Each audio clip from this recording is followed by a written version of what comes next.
Halloween night. In a modest home on the outskirts of town where no one can hear you scream, a young girl gets a phone call.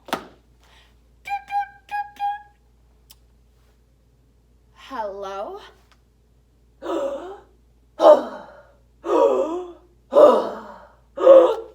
Hi, who is this? Give me your name and I'll give you mine. No,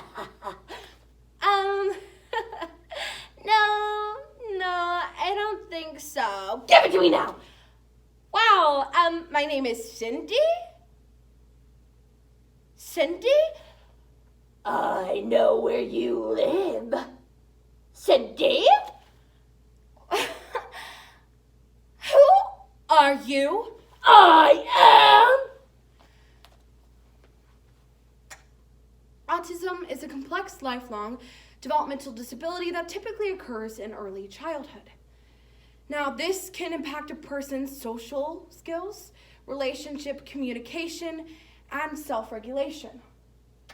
Hi, I will be your tutor today on a guide on the autistic brain.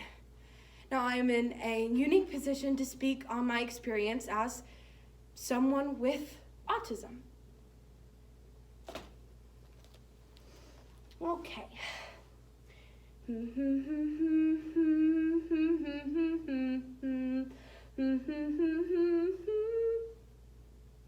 Stop looking, Eddie. Stop! I'm serious, Eddie.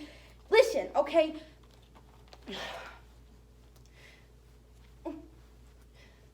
This is my private journal. Enter at your own risk. Most of my friends call me Trudy, but my family calls me True. I have a little brother named Eddie. Eddie looks like my mother with his greenish eyes and dark brown hair. I take after my father with my blonde hair and,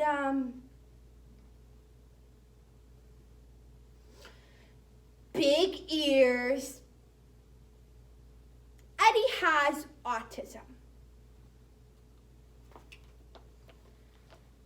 According to Autism Society, 3.5 million Americans live with autism spectrum disorder. My little brother Carter is one of those Americans. Woo! Glad I finally got that off my chest. But in all seriousness, there's no need to stare, no need to gawk. He's a fun, lively kid with a big heart. So when I do get those reactions from people, I am baffled. I mean, I can't even say the big A word without people averting their eyes.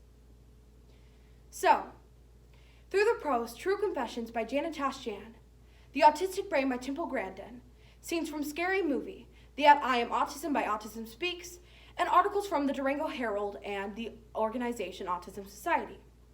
A program entitled Not So Scary. Because my little brother is not the antagonist in some scary movie. He's a real person. And I wouldn't change him for the world.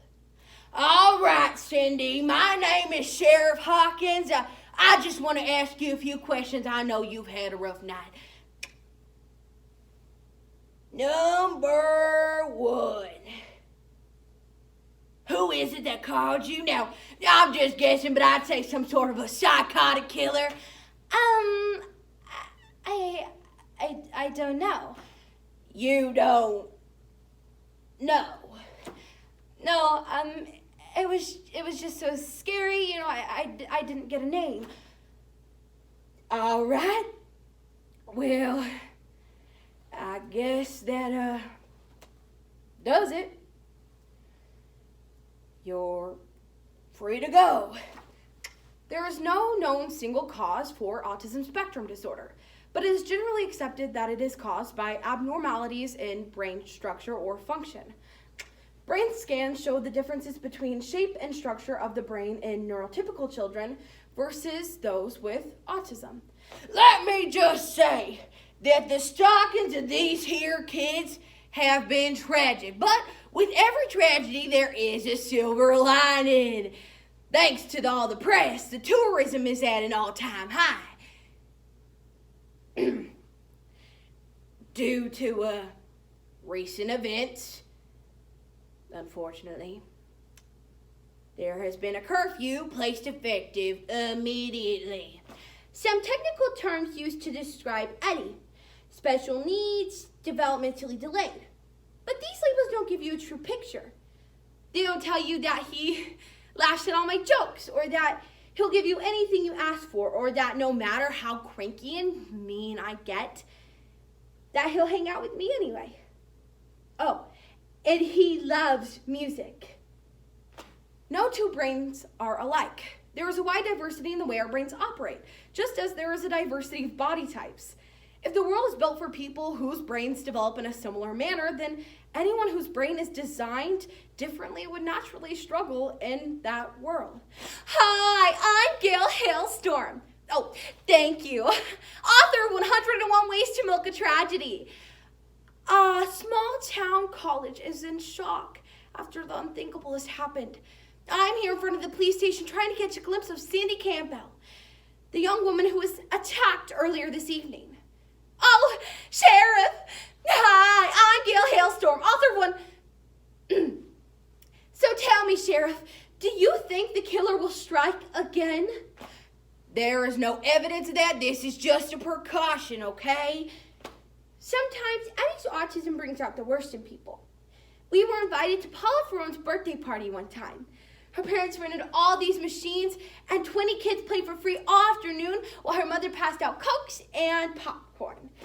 Unfortunately, rather than appreciating that some people process the world in a different way than the norm we've created, we've seen these people as the problem. After we play Common Escape in Stark Tunnel, Paula cuts the cake. Just as she hands me my piece, Mix McCrides pops a balloon. Eddie yells, Mix, could you please stop it, okay? Eddie's afraid, and I just don't think you should do it anymore. Sorry, Falsey. I just can't help myself. Hey, Eddie, act retarded. Oh, God, not again. Hello? Look behind you. Oh, God, no, please, I'm too pretty to die. It's too late. I work very quickly. Who are you? I am autism. No, not. Wait. I'm sorry. What? We've been terrified at their existence, treating autism as a public health crisis. Soon everybody is grabbing and popping balloons. Pop, pop, pop, pop. And then Mix gets up. And everybody's cheering and Eddie's screaming, and Mix walks over to him. And he punches him.